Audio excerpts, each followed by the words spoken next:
নিৰ্বাচন ঘোষণা হোৱা দিন ধৰি হাজাৰ হাজাৰ কংগ্ৰেছীয়ে কংগ্ৰেছক ত্যাগ কৰি বিজেপিত যোগদান কৰিছে। যোৰহাট সমষ্টিত মই আজি 4 দিন আগত যোৰহাটত, আমাৰ মৰিয়নিত, ডিমৌত, শিৱসাগৰত আৰু সোণাৰীত যথেষ্ট সংখ্যক মানুহে বিজেপি দলত যোগদান কৰিছে কংগ্ৰেছ দল ত্যাগ কৰি। আজিও অংকিতা দত্ত ডাঙৰীয়ানীৰ সমৰ্থকসকলে কংগ্ৰেছ দল ত্যাগ কৰি বিজেপি দলত যোগদান কৰিলে। গুৱাহাটীতো ডাঙৰ ডাঙৰ নেতাসকলে বিজেপি দলত যোগদান কৰি আছে কংগ্ৰেছ দল ত্যাগ কৰি। যোৱা পৰহি আৰু তাৰ আগদিনা মই বৰাক ভেলীত আছিলোঁ। বৰাক ভেলীত দুদিনত প্ৰায় 10,000 কংগ্ৰেছ কৰ্মীয়ে কংগ্ৰেছ দল ত্যাগ কৰি বিজেপি দলত যোগদান কৰিছে। এয়া ডাঙৰ ধুমুহা, এয়া আচলতে চুনামি।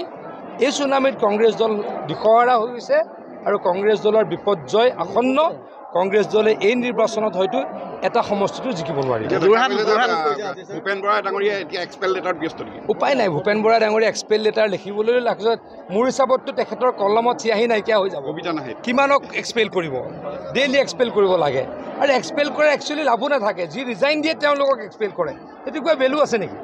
এজন মানুহে ৰিজাইন দি দিয়ে, ৰিজাইন দিয়াৰ পাছত এক্সপেল কৰে, সেই এক্সপেলৰ কোনো ভেলু নাথাকে। গতিকে মই ভূপেন বৰা ডাঙৰীয়াক কওঁ, আপুনি এইবিলাক বাদ দিয়ক।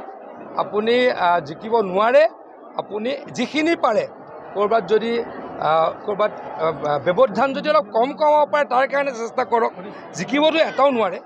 মই দৃঢ়তাৰে কওঁ, অহংকাৰ কৰা নাই, পলাইটলি কৈছোঁ, সন্মান সহকাৰে কৈছোঁ।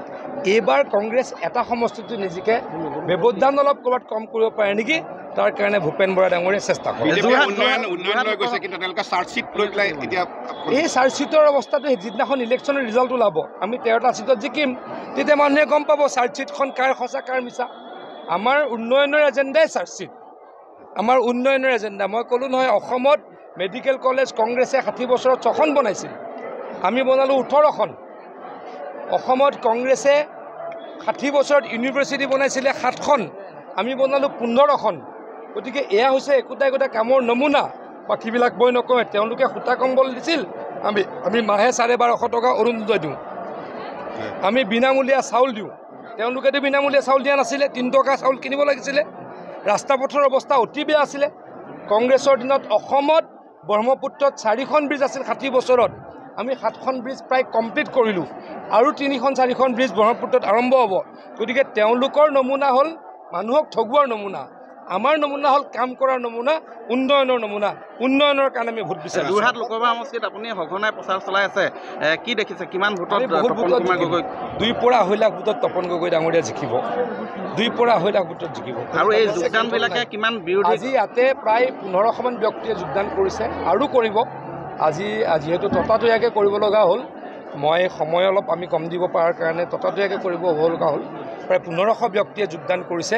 মই ভাবোঁ অংকিতা দত্ত ডাঙৰীয়ানীৰ আৰু সমৰ্থক আছে, তেখেতসকলে অতি সোনকালে কংগ্ৰেছ দল ত্যাগ কৰি বিজেপি দলত যোগদান কৰিব। ডেফিনেটলি কোন আহে এই মুহূৰ্তত ক'ব নোৱাৰি, কাৰণ সিদিনা প্ৰধানমন্ত্ৰী ডাঙৰীয়া ইয়াৰ পৰা গৈছে, আৰু ডেফিনেটলি কোনোবা আহিব। আৰু অসমৰ ক্ষেত্ৰত ডক্টৰ হিমন্ত বিশ্ব শৰ্মা ডাঙৰীয়া সকলোতকৈ ডাঙৰ ষ্টাৰ কিন্তু তেখেতটো নিশ্চয়কৈ আহিব। মোৰ মতেতো নহয়, তেখেতৰ সমষ্টিতে আমি হয়তো এইবাৰ আপোনালোকৰ আশীৰ্বাদত লিড কৰিম। অখিল গগৈ ডাঙৰীয়াৰ সমষ্টিত আমি লিড কৰিম। গতিকে তেখেত বহু কিবা ফেক্টৰ হ'ব পাৰে বুলি মই নাভাবোঁ। আৰু এটা কথা মোৰ লাগিছেও, অখিল গগৈ ডাঙৰীয়া ভালকৈ লাগাও নাই। 2 গগৈক অখিল গগৈ ডাঙৰীয়া লেংমাৰা ৰাজনীতিত লাগি গৈছে। এগৰাকী লুৰিণজ্যোতি গগৈ আৰু এফালে গৌৰৱ গগৈ, 2 গগৈক অখিল গগৈ ডাঙৰীয়া লেংমাৰা ৰাজনীতিত লাগি গৈছে। গতিকে এইকেইদিনটো অখিল গগৈ ডাঙৰীয়া শিৱসাগৰ ৰাইজে কোনো দেখাই নাই। গতিকে তেওঁৰ কিবা বিশেষ প্ৰভাৱ পেলাব পাৰিব বুলি মই নাভাবোঁ। ঠিক আছে।